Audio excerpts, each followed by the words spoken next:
Crónicas del Misterio.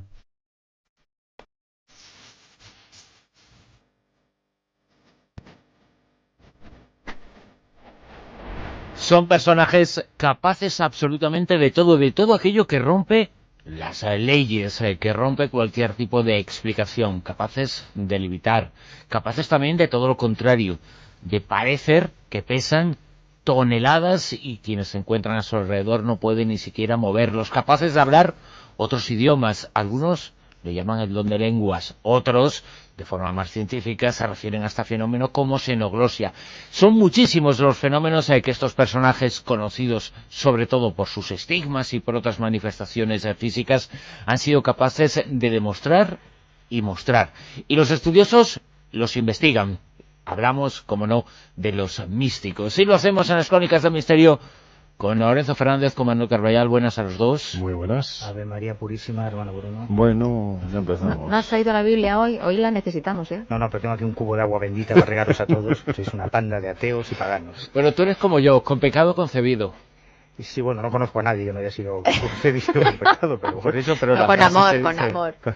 Bueno, pero... Bueno, también se puede concebir sin amor, es normal, además suele ser lo más habitual, ¿eh? Bueno, creo que estamos ya tomando derroteros poco místicos. Uno de los protagonistas de esta noche precisamente no fue concebido con amor. Bueno, vamos a hablar de unos cuantos personajes y sobre esos personajes vamos a ir contando un poquito sus características, las cosas que eran capaces de hacer o de demostrar. Presuntamente.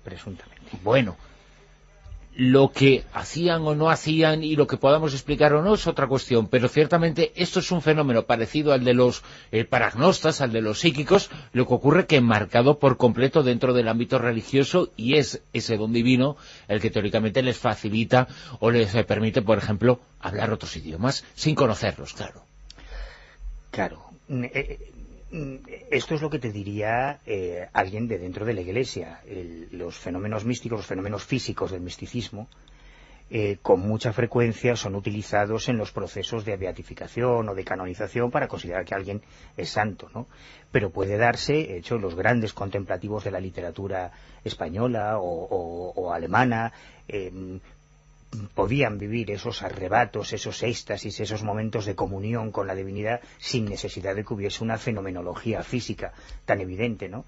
Lo que ocurre es que fuera del contexto religioso, fuera ya de la observación de los tribunales eclesiásticos, probablemente cuando tú llegas con un caso de místico a un psiquiatra o a un neurólogo, lo que te va a decir es que, bueno, esta persona tiene un tipo de trastorno o vive un tipo de embriagamiento emocional o espiritual que es el que le hace pensar que levita o que está en dos lugares a la vez o este tipo de cosas. Es una lectura muy diferente a la que se ve desde fuera de la Iglesia. ¿Pero y cuando los demás lo ven? Luego es que hay otro tema importante. Una persona puede vivirlo y pensar o traducirlo de esa forma, ¿no? La interpretación y además, se hace dependiendo del entorno sociocultural en el que te encuentras, pero cuando hay otros que lo ven... Se supone que la Iglesia... es muy prudente, sobre todo la Iglesia Católica quizá más que otras iglesias cristianas, es mucho más prudente en todo lo que es fenomenológico, por una razón muy sencilla, por los misioneros, porque sobre todo los franciscanos, los jesuitas sobre todo, que predicaron mucho en la India, durante mucho tiempo los fenómenos místicos se consideraban un signum Dei, un signo de divinidad, ¿no? Y eran utilizados en los procesos eclesiásticos para considerar que alguien era santo, Santa Teresa de Jesús, San Juan de la Cruz, San Ignacio, bueno. Pero claro, cuando los misioneros cristianos empezaron a llegar a otros lugares donde había otras religiones, monoteístas o no, porque los fenómenos místicos suelen darse dentro de los grandes monoteísmos, pero también en otras religiones. Pues con Francisco Javier, por ejemplo, llega a la India y se encuentra con que algunos gurús, algunos sannyasis, algunos yogis eran capaces de hacer los mismos fenómenos que se daban dentro de la Iglesia, los santos, pero no estaban bautizados. Claro, eso trastocaba un poco su planteamiento y por eso siempre la Iglesia Católica ha sido una de las grandes estudiosas de lo paranormal para intentar dilucidar si un fenómeno místico puede tener esa interpretación religiosa o solo se trataría de algo paranormal. Pero fuera de la Iglesia es el problema, que hay muchos ensayos hechos por psiquiatras sobre nuestros grandes místicos, considerándolos esquizofrénicos o delirantes, benditos esquizofrénicos, ¿no? Pero bueno, que hay una visión muy distinta desde fuera de la Iglesia. Podemos hablar a partir de algunos personajes porque esto no solamente nos remite al pasado, ha habido en estos últimos años, en estos últimos decenios, un buen puñado de místicos, de personajes capaces de hacer todo tipo de demostraciones de, bueno, aparentemente.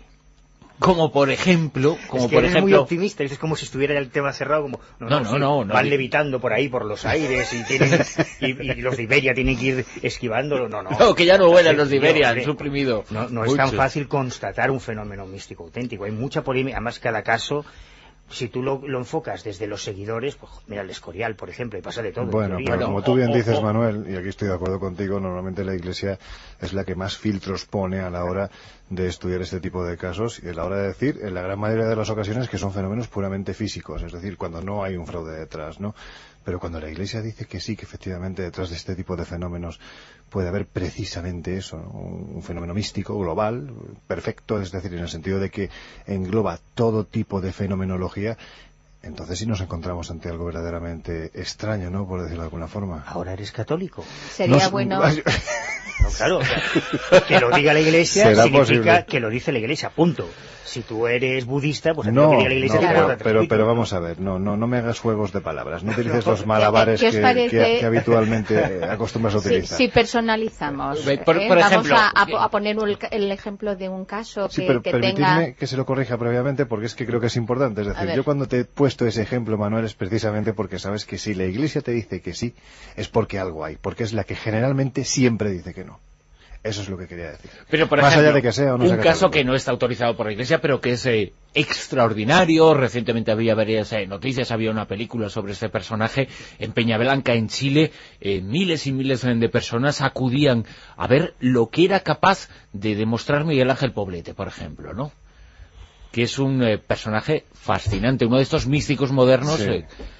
Este sí que es una persona extraña, que es gente extraña. Bueno, y cuando antes te decía que no fue concebido con amor, pues precisamente me estaba refiriendo a él, ¿no? Porque Miguel Ángel Poblete, digamos que tuvo una infancia pues que se correspondió a lo que fue su propio nacimiento. No fue nada fácil, ¿no? De hecho fue abandonado por su madre a las 2 semanas de vida y prácticamente tanto la niñez como la adolescencia transcurrió de un orfanato a otro, de los que habitualmente se escapaban, según cuentan en un elevado número de crónicas, pues para buscar lo que en esa época parece ser que más le gustaba, la droga. Con lo cual, digamos que su vida de una forma u otra pega un cambio radical el 12 de junio del año 1983, que es como decir antes de ayer, ¿no? En esta historia de los místicos es prácticamente hace 2 días, ¿no? Cuando el joven que vivía en la comuna de Villa Alemana subió con 2 amigos al cerro El Membrillar de Peñablanca para, según las crónicas, pues hacer lo que más le gustaba en ese instante, no literalmente meterse un chute. Bueno, pues en ese momento parece ser que Poblete sufrió varias convulsiones antes de caer desmayado y no precisamente provocadas por la droga. Y cuando despertó, aseguró a sus compañeros algo tan sumamente extraño y tan hasta ese instante ajeno a esta persona como que había hablado con la Virgen María. De hecho, poco después habló con una profesora de Quilpué, una localidad muy cercana, que escuchó su historia y digamos que de una forma u otra precisamente esta supuesta manifestación mariana empezó a correr pues como la pólvora, ¿no? Al punto de que al muy poquito tiempo después eran no miles, sino cientos de miles las personas que acudían a escuchar los mensajes que ya transmitía este hombre tan curioso. Un personaje, yo lo conocí incluso personalmente, pero que las imágenes de sus éxtasis son verdaderamente espectaculares, llorando lágrimas de sangre, aparentemente levitando, es decir, es un personaje que en esta época, cuando en Peñablanca acudían allí, como dices tú, cientos de miles de personas en Chile, es quizá el gran místico chileno de los últimos tiempos, bueno, pues era capaz de manifestar una serie de efectos físicos independientemente de su naturaleza, de su origen y de su interpretación, pero muy sorprendentes, ¿no? Era sorprendente. Como tú dices, pues efectivamente lloraba sangre, supuestamente lloraba sangre, hablaba en idiomas desconocidos, aseguraba que recibía continuos mensajes de la Virgen, casi siempre relativos tanto a la situación religiosa como política de Chile. De hecho, se plantea la posibilidad, es algo que han defendido diferentes periodistas, investigadores de este asunto en concreto, pues que en un momento determinado fuera incluso utilizado como un elemento más por parte del régimen de Pinochet, ¿no? Era una forma de eso un reciente documental habla y teoriza sobre esta posibilidad de utilizar su fama, la forma en la que estaba llegando a tantísimos cientos de miles de personas, que era idóneo para transmitir una serie de mensajes ya no religiosos, sino políticos, ¿no? Y no solo eso, también para distraer la atención de las ya incipientes protestas que se empezaban a escuchar en Chile con respecto, en contra, ¿no?, del régimen de Pinochet. Incluso se llegaba a decir que los propios militares fletaban autobuses para dirigirlos a Peñablanca cuando este hombre pues entraba en esos éxtasis tan sumamente llamativos, ¿no? Lo cierto es que a partir del año 2002 pues su vida cambió, varió literalmente, porque prácticamente ya no se hablaba del vidente, ya no se hablaba de esa persona que supuestamente tenía, que llegó a tener, fijaros, en cuestión de un mes, llegó a tener hasta un total de 460 comunicaciones, por decirlo de alguna forma, según él decía, con la mismísima Virgen. Es decir, su día a día era ese, ¿no? Entrar en éxtasis, mostrar esos estigmas, esos fenómenos aparentemente místicos, ese contacto supuestamente con la Virgen María, hasta que en el año 2002 desaparece, y cuando vuelve a aparecer en el 2008 es por una cuestión tan sumamente morbosa como es que se ha cambiado de sexo. A partir de ahí... Pero esa transformación se inició cuando aún todavía era un místico y generó muchísimos inconvenientes a un sector religioso el que sigue este tipo de apariciones, que es inmensamente conservador. Había ahí un choque tremendo, ¿no? Imagínate además del tiempo del que estamos hablando, ¿no? Cuando todo esto surge, estamos hablando prácticamente ya de los últimos años de la dictadura de Pinochet, un régimen muy conservador en el que la Iglesia evidentemente tiene una fuerza importantísima, y lo que parecía ser el surgimiento de un nuevo movimiento tan o más conservador que el propio régimen de Pinochet, resulta que al final va transformándose en todos los sentidos, además. Distinta. Por cierto, Manuel, este hombre era capaz de hacer demostraciones de xenoglosia, lo que dentro de la mística se denomina don de lenguas. Xenoglosia es un poco más el término más científico. Es hablar idiomas que no se conocen. Claro, el problema es que yo esto lo he visto muchas veces, en cenáculos, en círculos en mariológicos, de apariciones marianas, sobre todo se da mucho. Y sobre todo en el ambiente protestante, también hay muchísimos casos de xenoglosia cuando el pastor entra en trance y empieza a decir aguacheway, y alguien dice, está hablando en arameo. Claro, como nadie entiende arameo, pues hay otro que va traduciendo. Aguacheway quiere decir, hijos míos, yo os bendigo. Esto es muy... No, suena coña, pero es así, ¿no? No es tan sencillo, si no tendríamos unas grabaciones de esos trances místicos con una traducción que estuviese certificada, avalada por... Pero es muy excepcional. Efectivamente, es muy excepcional, pero lo hay. Y el problema es que no garantiza tampoco una intervención sobrenatural, que es de lo que estamos hablando. Y sobre todo la misma Iglesia Católica es muy prudente, porque esos mismos fenómenos se dan en la mística judaica, en la mística islámica, en la mística hinduista, budista, incluso en algunos politeísmos, se producen unos fenómenos muy similares. ¿Cuál es el problema? Pero no quiere decir que el fenómeno no exista, sino estamos hablando de la interpretación. Hay que definir el fenómeno, pero el fenómeno es paranormal o es normal. Es decir, cuando tú coges los estudios psiquiátricos que se han hecho, por ejemplo, sobre las alteraciones del lóbulo temporal, lo que describen las personas con una alteración inducida del lóbulo temporal es exactamente lo mismo que describe un místico en trance, o muy parecido. ¿Qué significa eso? Pero inducidos artificialmente. Claro, con estímulos eléctricos, por ejemplo. Cosas como las dermografías, que en el ambiente católico o cristiano se llaman estigmas, ¿no? Pero que existen en todas las religiones también, se pueden inducir a través de la sugestión.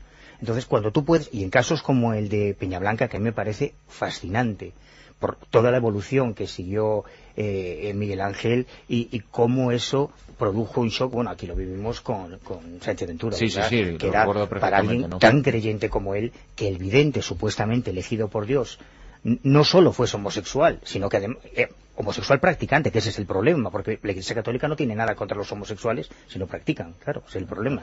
Claro, sino que iba a hacer, bueno, de hecho se hizo un cambio de sexo, ¿no? Y ocurrió lo mismo que ocurrió aquí con el Guerrero del Tajo, por ejemplo, nuestro vidente Mariano Toledo, que fue grabado con cámara oculta por equipos de... ejemplos, Manuel, hombre. Claro, pero... Es que ahí estoy hasta de acuerdo contigo. Vamos a ver, si tú quieres aceptar que hay un pues místico llamamos a Carlos Jesús personaje, y hacemos fiu. Pero a Miguel Ángel Poblete jamás se le descubrió ningún renuncio, ningún fraude, ninguna trampa. Claro, no. Ahí sus detractores en lo que se basaban es que el comportamiento moral que se presupone alguien tocado por la divinidad... Claro, yo recuerdo a Sánchez Ventura cuando a mí Sánchez Ventura me decía, está claro que aquí el diablo ha ganado la batalla, Sí, no. adiós, y se ha adueñado del alma de Miguel Ángel Poblete. Es lo que me decía, pero no negaban dentro de ese sector los Hombre, fenómenos, ¿no? Lo que sí me gustaría... Sí, pero No, sí, en el caso que yo veo aquí de Miguel Ángel Poblete, independientemente ya de que, oye, él puede elegir sexualmente su tendencia, ¿no? Cada uno es libre, ¿no? Aparte ya del asunto religioso.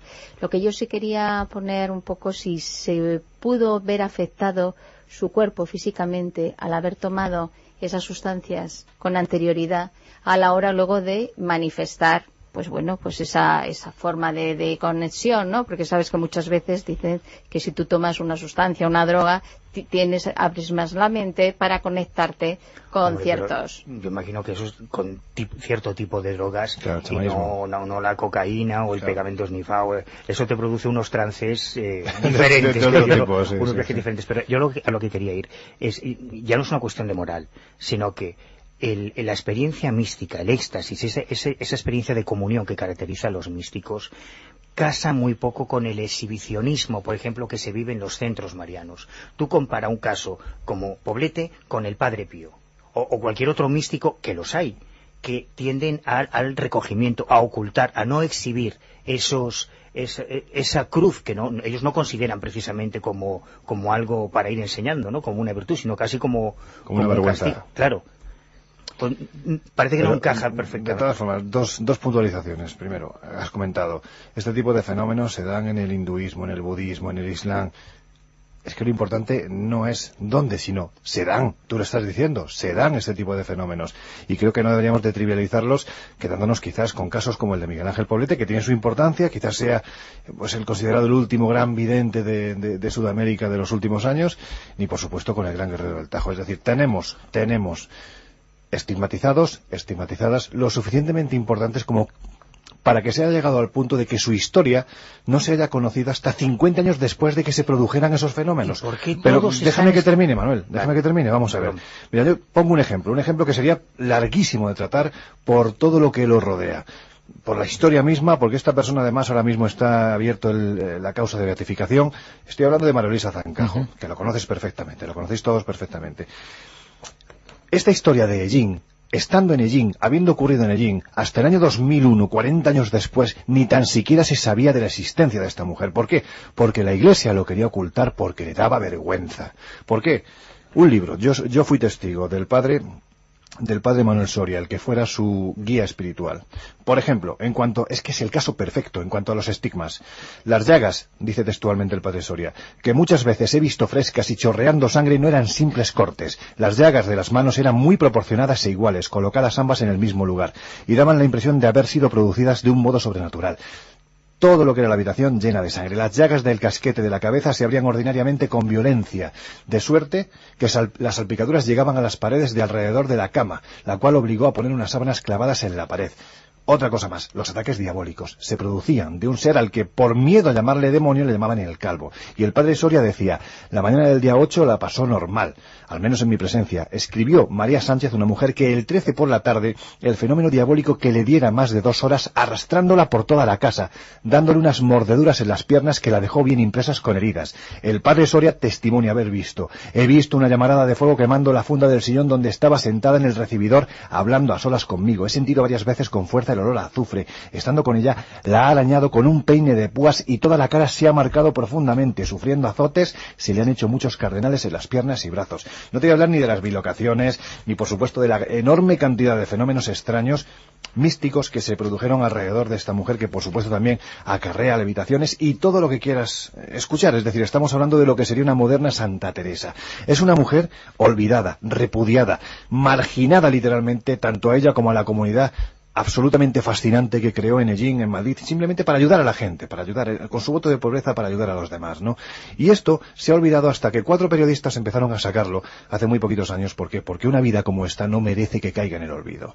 Detrás de esto que hay un fraude, sinceramente. Pues ¿qué quieres que te diga? Pero a ver, lo contrario de un caso auténtico no necesariamente es un fraude.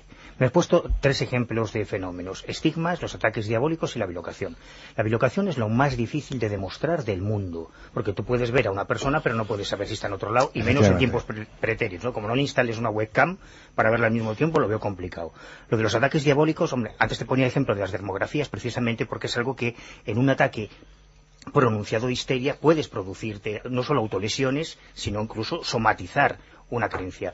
Y en cuanto a los estigmas, es uno de los fenómenos místicos más estudiado. Y hay casos de personas, por decirlo de una forma elegante, absolutamente impías y absolutamente antirreligiosas, que tienen exactamente los mismos estigmas que personas beatas, religiosas, como el caso de la monja de Jin, pero todos se producen en las palmas de las manos, a pesar de que las mismas personas defienden la autenticidad de la sábana santa, lo cual es un poco paradójico. Ahora, piensa un poco, no te quedes en la superficie. ¿Qué significa eso? ¿Tú crees que un caso, por ejemplo, como el de Giorgio Bon Giovanni, que es un personaje extraído del contexto ufológico, que no tiene nada que ver con la religión, que siempre ha defendido la autenticidad de la síndone, y cuando le salen los estigmas, coño, le van a salir en las palmas en vez de salir en las muñecas, que habría sido el pelotazo, el primer estigmatizado auténtico de la historia? Si se lo hiciese conscientemente, piensa un momento, si fuese un fraude, hombre, qué trabajo te da rasgarte. Pero Manuel, es que me estás poniendo otro ejemplo que a mí no me vale, porque es que me pones a Bon Giovanni es como el gran guerrero del Tajo, es decir, no son personajes válidos. Bueno, yo te pongo porque el ejemplo detrás de de los ellos lo más normal es que haya un fraude, y un fraude con una finalidad muy determinada, Manuel. Y yo voy al punto de vista Yo no creo que físico. sea un fraude, lo de Bon Giovanni, creo que es más complicado. Yo creo que, bueno, que había un inicio, que posteriormente, pues eso. Creo que es más complicado, que tú rentabilices. Exactamente. Rentabilices. Y que fuerces, cuando ves que se te va la popularidad y que el dinero no llega, pues que lo fuerces. Pues sí, seguramente ha pasado. Los estigmas se han estudiado en alguna ocasión en personas que lo han padecido y le han sacado alguna connotación de alguna enfermedad, por ejemplo, una alergia, algún metal o algo físico. No, ¿Nunca? Por ejemplo, el caso del Padre Pío se estudió, se dieron muchas hipótesis, incluso se dijo maliciosamente que si tenía sífilis y que si era una derivación de eso, y en absoluto, su caso se demostró como auténtico, teóricamente auténtico, por lo menos en el sentido de que no había un fraude detrás, ¿no? Conocido. O se lo había, no se localizó. Claro, lo que ocurre es que el problema de los procesos de beatificación y de canonización es que a veces, por mucho que la Iglesia certifique la autenticidad de un milagro, un prodigio, puede haber ciertos intereses económicos o políticos, hablando de la política de la Iglesia. Por ejemplo, si jugamos con todas las cartas y aceptamos las reglas del juego, tenemos que aceptar que Monseñor Escrivá de Balaguer, el fundador del Opus Dei, era un místico que hacía milagros, porque lo dice la Iglesia, porque se ha autorizado el proceso de beatificación y de canonización. Los milagros lo hizo después de fallecer, ¿eh? Según la Iglesia. Bueno, hizo milagros, esto sí yo te diga, ¿no? Es decir, que a veces el hecho de que una comisión de la Iglesia certifique algo, si no eres católico, pues hombre, a lo mejor no es la opinión más científica para tener en cuenta. Mira, yo sospecho, cuando algo se trata de por un momento, con todos los elementos que tenemos ahora, con todas las cámaras que hay en los móviles, ¿cómo no tenemos grabada una levitación? ¿Cómo no tenemos grabado todavía uno de esos vídeos? Si todo el mundo, hasta las monjas tienen teléfono. Porque son fenómenos extraordinarios. ¿Por qué? Porque se salen del ordinario, si no todo el mundo estaría... Tenemos millones de filmaciones y de fotografías de ovnis. Pero si tienes tu doble en Sudamérica, seguro. No tienes problemas. Estigmatizado, además. Bueno, y la semana que viene empezamos a hablar del tema, ¿no? Sí, es que es una pena porque es un tema... Sí. Para mí es el tema, ¿eh? La mística para mí es el tema. Bueno, y lo tendremos que seguir tratando, tenemos que seguir tocándolo. Casi lo que hemos hecho es sentar unos principios, unas ideas, y ya el debate se ha lanzado a partir de ahí, con lo cual me parece que tenemos que volver sobre estos personajes extraños, sobre los místicos, sobre sus capacidades, sobre el significado de lo que hacen o demuestran hacer, si hay fraude o realidad detrás de ellos. Manuel Carbellal, Lorenzo Fernández, hasta mañana. Y quedas con Dios. Agüita bendita para todos. Sí, que se limpie la sangre de la mano.